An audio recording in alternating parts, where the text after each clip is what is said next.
నమస్తే, welcome to NSTV news. ముందుగా ముఖ్యాంశాలు. ఎలిమిటేషన్ అని కబుర్లు చెప్పే నాయకుల మాటలు వినకండి.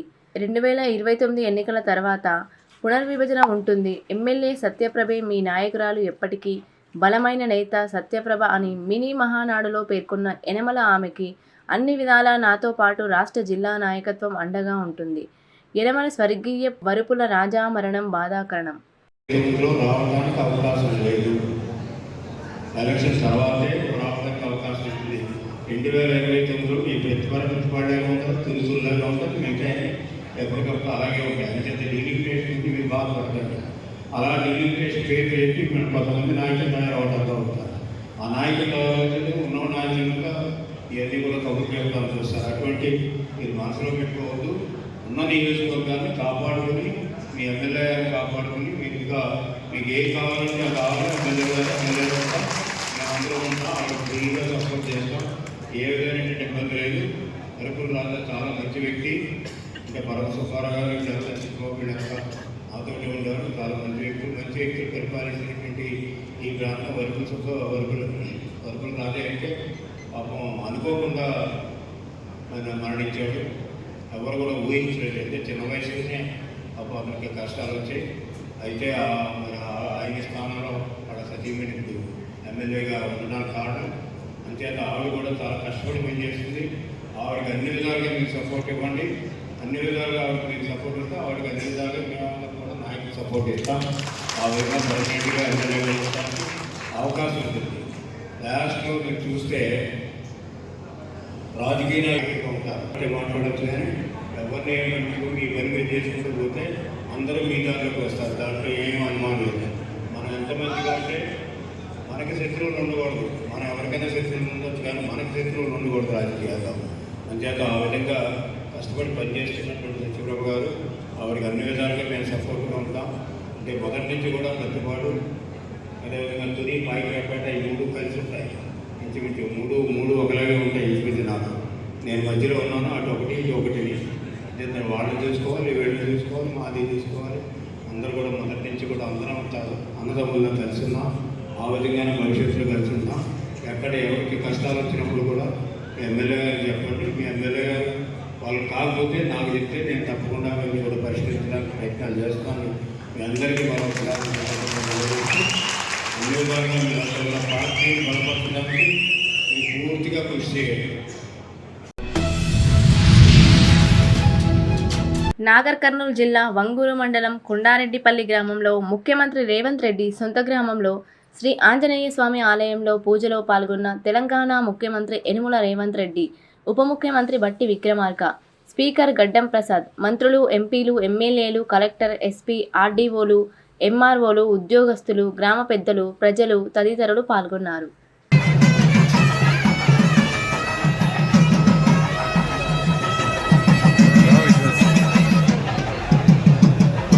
బాబాయ్ నువ్వే చేయండి. హైట్ ఉండవు కదా, నాకంతా అర్థమవుతుంది.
తవనంపల్లి మండలంలో రాజకీయంగా సంచలనం సృష్టిస్తూ వైసీపీ ఎంపీటీసీ సభ్యుడు బాబు తన ఎంపీటీసీ పదవికి పార్టీకి రాజీనామా చేశారు.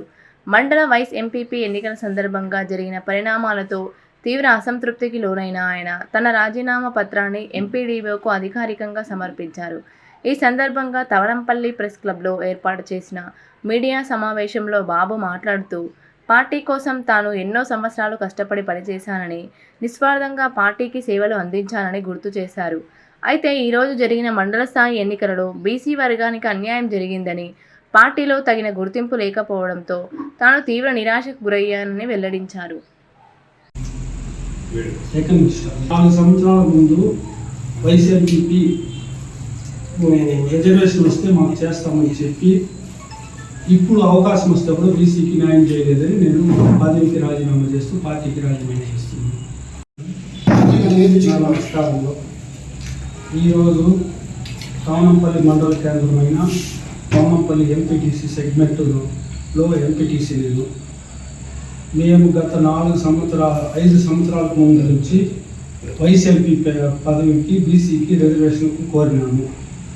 అప్పుడు ఓసీలో వాళ్ళే పంచుకునేసి బీసీలకు నెక్స్ట్ టైం వస్తే ఇస్తామనేసి చెప్పినారు. ఈరోజు వైసీపీ ఎంపీపీ అయిన దాని వలన వైసీపీ బీసీ కావాలనేసి మేము గత వారం రోజులుగా అడిగినాము. ఇస్తామని చెప్పేసి ఈరోజు ఎస్సీకి ఇచ్చినారు. వైఎస్ఆర్సీపీ పార్టీలో మాకు బీసీలకు ఎలాంటి న్యాయం జరగలేదు. దానివల్ల నా ఎంపీటీసీ పదవికి రాజీనామా చేస్తూ పార్టీకి రాజీనామా చేస్తున్నాను.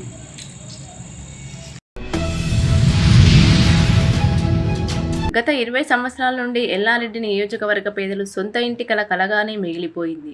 గత ప్రభుత్వ పాలకుల అసమర్థ పాలన వల్ల ఎల్లారెడ్డి నియోజకవర్గానికి ఒక్క డబుల్ బెడ్రూమ్ ఇల్లు కూడా నిర్మించలేదు. కానీ మదన్ మోహన్ గారు ఎమ్మెల్యేగా గెలిచి కాంగ్రెస్ ప్రభుత్వం అధికారంలోకి వచ్చిన 15 నెలల వ్యవధిలోనే నియోజకవర్గానికి 3500 డబుల్ బెడ్రూమ్ ఇళ్లు మంజూరు అయ్యాయి.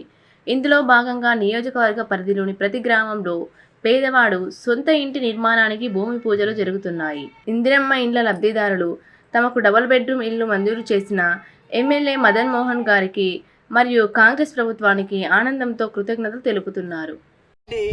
నియోజకవర్గ శాసనసభ్యులు మన ఎమ్మెల్యే మదన్ మోహన్ అన్న గారి ఆదేశాల మేరకు ఈరోజు లింగంపేట్ మండల్ కొండాపూర్ గ్రామంలో ఇందిరమ్మ ఇల్లు నిర్మాణానికి భూమి పూజ చేయడం జరిగింది. గత 30 సంవత్సరాల నుంచి కొండాపూర్ కంచుమల్ గ్రామాల్లో ఏ ఒక్క ఇల్లు కానీ డబుల్ బెడ్రూమ్లు కానీ మంజూరైనటువంటి ఆనవాళ్ళు లేదు. ఇప్పుడు కాంగ్రెస్ పార్టీ అధికారంలోకి వచ్చిన తర్వాత తెలంగాణ రాష్ట్రంలో ఇందిరమ్మ ఇండ్ల పండగ కొనసాగుతుంది. అందులో మా గ్రామ పంచాయతీ పరిధికి 8 ఇందిరమ్మ ఇండ్లు మంజూరైనవి. కావున మా 2 గ్రామాల ప్రజల తరపున ఎమ్మెల్యే సాబ్కు మన అన్న మదన్ మోహన్ అన్నకు కృతజ్ఞతలు తెలుపుకుంటున్నాము. జై కాంగ్రెస్, జై మదన్ అన్న. మండలి గుర్జాల గ్రామంలో నా పేరు బట్టు రాజేందర్ రాజ్. ముఖ్యమంత్రి రేవంత్ రెడ్డి గారికి, మదన్ మోహన్ గారికి, ఇంతకుముందు నేను కూలిపోయిన పాత ఇంట్లో దానికి నాకు ఇల్లు ఇచ్చిన దానికి మదన్ మోహన్ గారికి కృతజ్ఞతలు తెలుపుతూ ఇందిరమ్మ కమిటీ నా పార్టీ కార్యకర్తలకు ధన్యవాదాలు చెప్తున్నాను. కర్నూలు జిల్లా ఆదోనిలో శ్రీ మహాయోగి లక్ష్మమ్మ అవ్వ 93వ జాతర సందర్భంగా ప్రతి సంవత్సరం లాగానే ఈ సంవత్సరం అన్నదాన కార్యక్రమాలు జరిపారు. అయితే కొంతమంది భక్తులకు అన్నం తప్ప కర్రీ లేకపోవడంతో ఉత్త అన్నంతో సర్దుకుపోయారు. అలాగే లక్ష్మమ్మ అవ్వ రథోత్సవంలో చిన్నపిల్లలు ఉన్న తల్లిదండ్రుల కష్టాలు అంతా ఇంతా కాదు. ఆదోని పోలీస్ వారు చిన్నపిల్లలున్న తల్లిదండ్రులు జాగ్రత్త వహించండి అంటూ తెలిపినా కూడా పోలీస్ వారి మాటలు నిమ్మకు నీరు అంటినట్టు వివరిస్తున్నారు. ఇది ఎవరి తప్పు? జాతరలో పాల్గొన్న ప్రజలదా, లేకపోతే ఆలయ ధర్మకర్తలదా, అధికారులదా?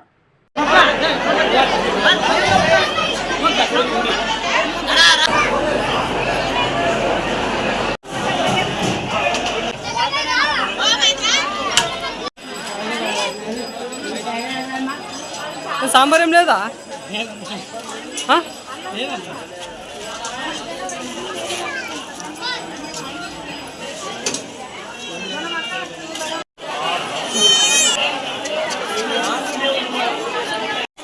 ఉత్తానం తింటున్నాడు పిల్లడు మరి లేదు కదా సామాన్ లేదా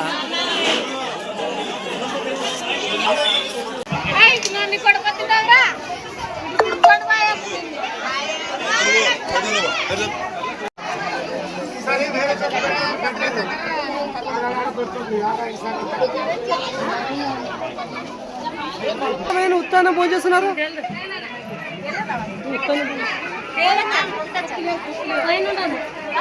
ఉత్తానం ఫోన్ చేస్తున్నారు కదా పప్పు లేదా ఉత్తానం ఫోన్ చేస్తున్నారు కదమ్మా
గ్రామీణ సోదరులందరికీ కూడా మహేవలక్ష్మ జాతర శుభాకాంక్షలు.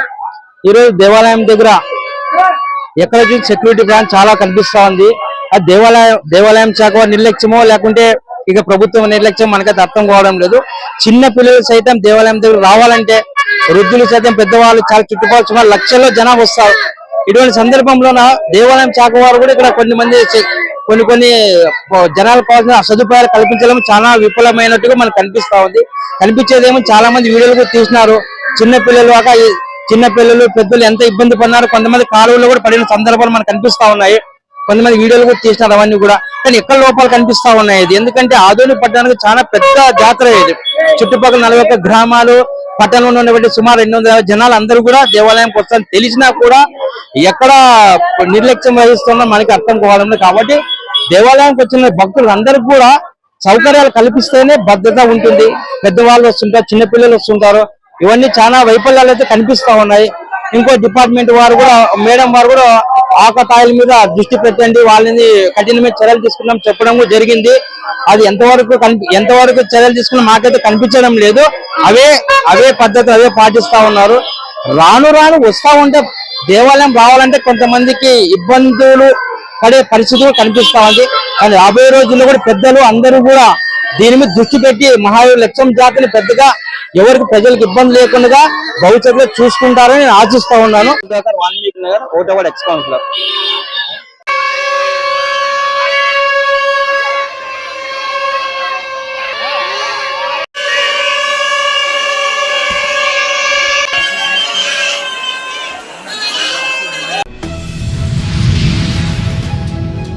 ఖమ్మంలో ఆపరేషన్ సింధూర్ విజయం సందర్భంగా ముందుగా రిటైర్డ్ ఆర్మీ జవాన్లను సత్కరించి భారతదేశ త్రివిధ దళాల సేవలకు కృతజ్ఞతగా తిరంగా ర్యాలీ ఘనంగా నిర్వహించడం జరిగింది.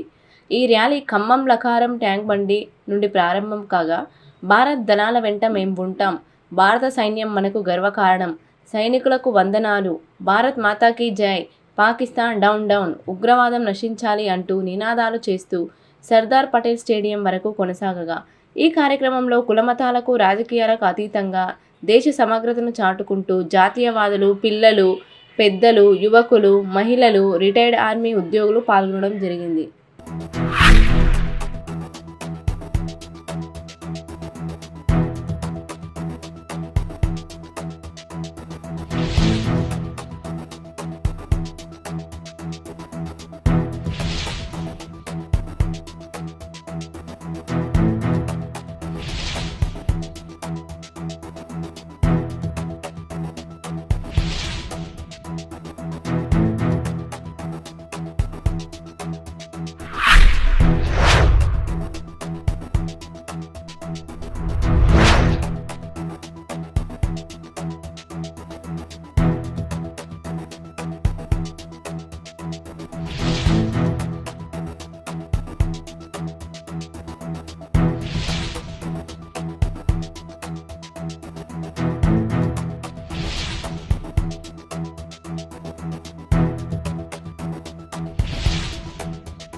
కాకినాడ జిల్లా పిఠాపురం పట్టణ పరిధిలో మద్యం షాపులు టైం లిమిట్ లేకుండా 24 గంటలు తెరిచే ఉంటున్నాయని, అందువల్ల ప్రజలు బ్రాందీ షాపుల చుట్టూ తిరుగుతూ వేలాపాలా లేకుండా మద్యం సేవించడంతో అనారోగ్యం పాలవుతున్నారని, యాక్సిడెంట్లు, కుటుంబాల్లో గొడవలు, దొంగతనాలు, హత్యలు ఈ మద్యమే కారణమని సోమవారం పాడా కార్యాలయంలో ప్రజా ఫిర్యాదుల పరిష్కార వేదిక కార్యక్రమంలో ప్రజా సంఘాల నాయకులు సాకా రామకృష్ణ ఫిర్యాదు చేశారు. గ్రామాల్లో మంచినీళ్లు కంటే నాటుసారా ఎక్కువ లభిస్తుందని, గంజాయి మత్తులో యువత భవిష్యత్తు చిత్తవుతున్నా కూడా ఈ మద్యాన్ని, మత్తు పదార్థాలని ప్రభుత్వాలు ఆదాయ వనరులుగా చూసుకోవడం బాధాకరమన్నారు. పిఠాపురం పట్టణంలో మందు షాపులు మద్యం షాపులు ఏవైతే ఉన్నాయో ఒక టైము పద్ధతి లేకుండా 24 గంటలు తెరిచి ఉంటున్నాయి. ఏటీఎంల కన్నా ఖాళీ ఉంటుంది కానీ ఈ మందు షాపుల దగ్గర ఖాళీ ఉండట్లేదు. దీనివల్ల ప్రజానీకం ఒక టైం పద్ధతి లేకుండా 24 గంటలు తాగి ఆరోగ్యం పాడు చేసుకుంటూ ఉన్నారు. ఈ మద్యం షాపులు, ఈ గంజాయి, ఈ సారాని అరికట్టపోవడం ప్రభుత్వం యొక్క ఉద్దేశం ఏంటని అడుగుతూ ఉన్నాం. ప్రజలు అనారోగ్యంతో పాడైపోయి చనిపోతుంటే ప్రభుత్వం సంబరాలు చేసుకుంటుందా అని అడుగుతూ ఉన్నాం. ఇక్కడ ఒక టైం లేకుండా మద్యం షాపులు తీయడంతో 24 గంటలు తాగుతూనే ఉంటున్నారు. దాని మీద ప్రజలు అనారోగ్యం పాలై వయసుతో సంబంధం లేకుండా ప్రాణాలు కోల్పోతూ ఉన్నారు. దీనివల్ల ఈ మద్యం వల్ల యాక్సిడెంట్లు జరుగుతున్నాయి, కుటుంబాలు కూలిపోతూ ఉన్నాయి, అనేక గొడవలకి చోరీలకి కారణమవుతూ ఉన్నాయి. ఈ మద్యం వల్ల ఇంత జరుగుతూ ఉన్నా ఈ మద్యానికే ప్రభుత్వాలు అధికారులు ఎందుకు ప్రయారిటీ ఇస్తున్నారో అర్థం కావడం లేదు. ఇక్కడ భారతదేశంలో అనేక వనరులు ఉన్నాయి సంపదకి, కానీ ఈ మద్యాన్ని ఒక వనరుల కింద చూసుకుని ఇంక పెట్టుబడి లేకుండా ఈ భావించినలా ఉంది ఇది. కాబట్టి ఈ మద్యాన్ని అరికట్టి పిఠాపురం ప్రజలు ఆరోగ్యాన్ని కాపాడాలని మేము కోరుతూ ఉన్నాం.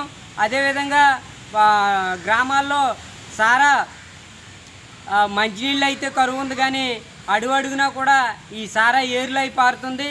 ఈ ఎక్సైజ్ అధికారులు అరికట్టడంలో విఫలమవుతూ ఉన్నారు. ఈ గంజాయి కూడా పూర్వం జాజీ గారి పొట్లాలని సంటిపిల్ల ఆరోగ్యం నిమిత్తం ఇచ్చేవారు. ఇప్పుడైతే ఈ గంజాయి పొట్లాలు అనారోగ్యం తాగి అనారోగ్యం పాలవుతూ ఉన్నారు. కాబట్టి వీటన్నిటి మీద ప్రభుత్వం అధికారులు దృష్టి పెట్టి అరికట్టకపోతే ప్రజా సంఘాలు, మహిళా సంఘాలతో, యువతతో భారీ ఎత్తున పోరాటం చేపడతామని ఇవాళ పాడా కార్యాలయంలో ఫిర్యాదు చేసాం. సంబంధించిన అధికారులు స్పందించాలని మేము ప్రజా సంఘాలుగా కోరుతూ ఉన్నాం.